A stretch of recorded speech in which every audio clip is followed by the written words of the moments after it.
sekunder pada mata kuliah Praktikum Kimia Organik 1 dengan dosen pengampu Ibu Dr. Efirami MSI. Baiklah, yang pertama itu tujuan dari praktikum ini adalah yang pertama itu memahami kita identifikasi metabolit sekunder. Terusnya yang kedua itu ada mengetahui kandungan metabolit sekunder dalam sampel bahan alam. Hasilnya ada teori pada praktikum ini, yaitu pertama pengertian metabolit sekunder yaitu senyawa organik yang berasal dari sumber alami tumbuhan yang dapat memberikan efek fisiologis terhadap makhluk hidup, pada umumnya merupakan senyawa bioaktif. Secara umum, kandungan metabolit sekunder ini dikelompokkan berdasarkan sifat dan reaksi khas dengan reaksi yang spesifik, yaitu yang pertama itu ada alkaloid, yaitu merupakan kelompok senyawa yang mengandung gugus nitrogen dalam bentuk gugus fungsi amin. Senyawa ini bersifat aktif diuji menggunakan reaksi Maillard. Dalam pemeriksaan alkaloid ini, jika positif akan menimbulkan endapan putih atau larutan berkabut. Khususnya yang kedua ada triterpenoid atau steroid, merupakan kelompok senyawa turunan dari asam mevanolat. Triterpenoid adalah senyawa yang kerangka karbonnya berasal dari 6 satuan isopren dan diturunkan dari hidrokarbon C30 asiklik, yaitu squalene. Sedangkan steroid adalah suatu senyawa yang mengandung sistem cincin. Ada beberapa golongan pada steroid. Itu yang pertama ada saponin, merupakan senyawa aktivis atau senyawa aditif permukaan dan bersifat seperti sabun, serta dapat dideteksi berdasarkan kemampuannya membentuk busa. Saponin merupakan kelompok senyawa dalam bentuk glikosida atau steroid. Saponin bersifat racun dan memiliki rasa yang pahit. Terusnya ada glikosida dan ada glikosida jantung, itu contohnya oleandirin. Ada flavonoid, yaitu merupakan kelompok senyawa fenilpropanoid dengan kerangka karbon C6C3C6. Warna yang terjadi apabila diuji dengan flavonoid ini adalah mengalami perubahan warna menjadi merah dan mempunyai cincin aromatik. Ada kegunaan dari senyawa flavonoid, itu ada pertama bagi tumbuhan, yaitu untuk fotosintesis, untuk kerja anti mikroba dan virus. Bagi manusia itu sebagai antibodi dan menghambat pendarahan. Bagi serangga itu sebagai pemicu munculnya penyerbukan. Dan terakhir itu di bidang lain untuk insektisida nabati.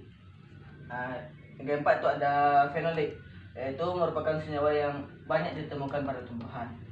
Senyawa ini memiliki cincin aromatik. Jika suatu sampel positif mengandung fenolik, maka akan terbentuk warna biru kehitaman dan merupakan senyawa aromatik dengan gugus fungsi hidroksil. Ada yang kelima itu ada kumarin, yaitu sekelompok senyawa fenilpropanoid dengan kerangka benzen dan piron. Jika sampelnya positif, maka akan ada bercak fluoresensi. Itu ada yang keenam, ada caroteroid, merupakan turunan dari kelas isoprenoid yang berantai panjang. Ada yang ketujuh, zat warna kaiton, merupakan metaloid sekunder yang berperan dalam proses transportasi elektron.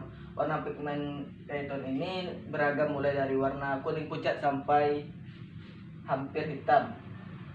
Jadi senyawa metaloid sekunder adalah senyawa kimia yang mempunyai massa, warna, bau, tetapi tidak diperlukan untuk pertumbuhan dasar dan perkembangan tumbuhan. Fungsinya bagi tumbuhan yaitu untuk mempertahankan diri dari kondisi lingkungan yang kurang menguntungkan. Secara umum, kandungan metaloid sekunder dalam alam dapat dikelompokkan, yaitu pertama senyawa metabolit sekunder, itu senyawa yang tidak harus ada pada alam. Maksudnya ada senyawa metabolit primer, itu senyawa yang harus ada pada tubuh makhluk hidup. Contohnya itu ada alkaloid, nikotina, ada flavonoid, asam ion utarat, zat warna kaiton, ada xanofelin, dan ada triterpenoid, itu ada squalena. Terusnya Pengamatan identifikasi metabolit sekunder itu ada flavonoid. Jika ditambahkan HCl dan bubuk magnesium, warnanya orange atau merah. Ada phenolic, yaitu jika ditambahkan FeCl3 itu warna menjadi biru. Saponin jika dikocok akan menimbulkan busa, dan busa tidak akan hilang apabila ditambahkan dengan HCl.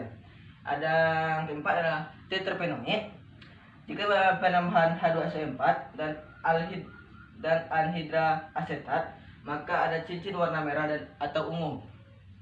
Ada kelima ada asteroid. Jika penambahan H2SO4 ada cincin warna hijau. Ada kumarin jika ditambahkan MgOH. Jika ditambahkan MeOH, ungu berpolarisasi. Dan terakhir ada alkaloid. Jika ditambahkan reagen Mayer, terdapat endapan dan kabut warna putih. Khususnya ada alat dan bahan pada perikum ini. Pertama itu ada alat. Itu ada tabung reaksi, ada rak tabung reaksi, lumpang dan alu, ada plat tetes, ada pipet tetes, ada gelas kimia, ada bunsen, ada kaki tiga, ada kawat kasa. Untuk bahannya, pertama 5 buah daun yang berbunga dan berbuah, ada klorofrom, metanol, NH 4OH 0,5 molar, anhidra asetat, H2SO4 pekat, HCl pekat, ada serbuk Mg, ada FeCl3, H2SO4 2N, ada reagen Mayer, dan ada reagen Dragendorf.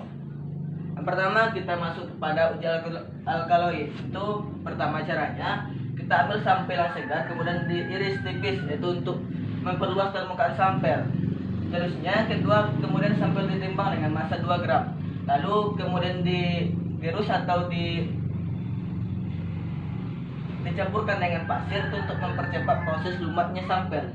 Itu sampel yang sudah digerus tadi ditambahkan dengan klorofrom 10 ml, kemudian dihaluskan lagi, lalu ditambahkan lagi klorofrom sama amonia 10 ml dengan konsentrasi 0,05 molar. Terusnya lalu dihalus perlahan kembali dan letakkan kapas dalam lubang. Kemudian ambil cairan di dalam lumpang melalui kapas. Proses ini hampir sama dengan proses penyaringan, tapi bedanya kertas saring itu diganti dengan kapas. Terusnya hasil penyaringan tadi dipindahkan ke dalam pipet tetes dan dipindahkan ke dalam tabung reaksi. Lalu setelah itu ditambahkan juga HCl. Lalu ditambahkan juga H2SO4 terus 10 tetes. Lalu dikocok dan didiamkan hingga terbentuk dua lapisan. Ini lapisan asam yang berada pada bagian atas, sedangkan lapisan di bawah itu adalah lapisan klorofrom. Kemudian yang diambil adalah lapisan asam, dipipet ke tabung reaksi lain. Lalu kemudian sediakan 2 tabung reaksi. Tabung pertama lapisan asam dengan penambahan reaksi reagen Mayer 2-3 tetes, dan tabung kedua tidak ada penambahan bahan bereaksi, itu untuk sebagai pembandingan. Kemudian amati tabung tadi, dilihat dari dasar tabung reaksi. Apabila terdapat endapan putih atau krim, menandakan bahan atau sampel mengandung alkaloid. Beberapa sampel yang mengandung alkaloid itu ada 3. Pertama, ada tapak darah, ada tumbuhan pulai, dan ada merica atau lada. Ya, kita masuk kepada uji flavonoid, uji phenolic, uji saponin, uji tetrapenoid, dan uji steroid. Yang pertama kita timbang sampel segar dengan massa 2 gram. Kemudian ditambahkan dengan etanol hingga sampel terendam lebih kurang 25 ml. Lalu dipanaskan selama 12 menit di atas hot plate atau bunsen. Kemudian saring dalam keadaan panas.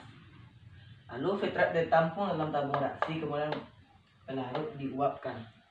Lalu larutan ekstrak dengan klorofrom dengan 5 ml dan ditambahkan dengan aquades sebanyak 5 ml. Kemudian kandungan dalam reaksi tersebut dikocok perlahan hingga 2-3 menit dan didiamkan sehingga terbentuk 2 lapisan, lapisan air di bagian atas dan lapisan klorofrom di bagian bawah.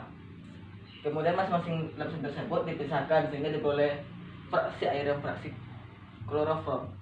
Untuk fraksi air ada uji flavonoid, uji phenolic, dan uji saponin. Dan untuk fraksi kloroform itu juga uji terpenoid dan uji steroid. Pertama kita masuk pada uji terpenoid dan steroid. Kerjanya pertama kita fraksi kloroform terlebih dahulu dihilangkan dari zat warna yang terkandung di dalamnya melalui pipet tetes. Lalu masukkan sedikit kapas pada pipet tetes bersih. Tambahkan norit hingga sepertiga tinggi pipet tetes tersebut. Lalu ambil setengah pipet tetes fraksi kloroform dan masukkan ke dalam pipet yang berisi norit dengan hati-hati. Lalu kemudian biarkan filtrat menetes perlahan dengan tampung reaksi. Apabila tidak dapat menetes, maka gunakan kapas untuk memberikan tekanan. Lalu masukkan ke dalam 3 sumur pada plat tetes, itu sebanyak 3-5 tetes. Masukkan ke dalam 3 sumur pada plat tetes itu 3-5 tetes. Lalu biarkan larutan dalam plastik itu mengering. Kemudian tambahkan reagen pada lubang pertama, ditambahkan asam sulfat pekat. Lubang kedua ditambahkan asam asetat anhidrat, dan lubang ketiga tidak ditambahkan apa-apa. Maksudnya dan lubang ketiga itu ditambahkan reaksi antara asam sulfat dan asam anhidrat gitu. Jadi amati perubahan terjadi. Jika terbentuk warna hijau atau biru menunjukkan bahwa sampel tersebut mengandung steroid, sedangkan terbentuk warna merah atau coklat merah menunjukkan bahwa sampel itu mengandung terpenoid. Sebenarnya ada yang ketiga atau ada uji flavonoid dan uji fenolik. Itu ada fraksi air, itu ada langkah kerjanya. Masukkan ke dalam plat tetes 2-5 tetes pada lubang 1, 2, 3. Lalu pada lubang 1 uji flavonoid ditambahkan dengan logam Mg dan HDP. Lalu pada lubang 2 ditambah uji fenolik ditambahkan FeCl3 1%. Pada lubang 3 tidak ada penambahan apapun sebagai pembanding. Lalu kemudian amati warna terjadi atau hasil terjadi. Lubang 1, jika terbentuk warna hingga merah, menunjukkan bahwa sampel tersebut mengandung flavonoid. Dan untuk lubang kedua, terbentuknya warna hijau gelap atau ungu gelap, itu sampel mengandung fenolik. Dan terakhir pada uji saponin, itu ada fraksi air juga. Pertama itu kocok selama 1-2 menit. Yang kedua, amati busa yang terbentuk pada bagian permukaan cairan. Dan yang ketiga, jika terbentuk busa stabil, yaitu bertahan selama 5 menit, menunjukkan mengandung saponin.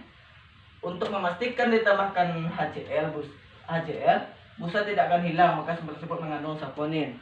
Jadi itulah langkah kerja dari praktikum kita pada kali ini. Mungkin itu yang saya sampaikan pada kesempatan kali ini. Kalau ada salah dan dengar, saya mohon maaf. Saya akhiri dengan assalamualaikum warahmatullahi wabarakatuh.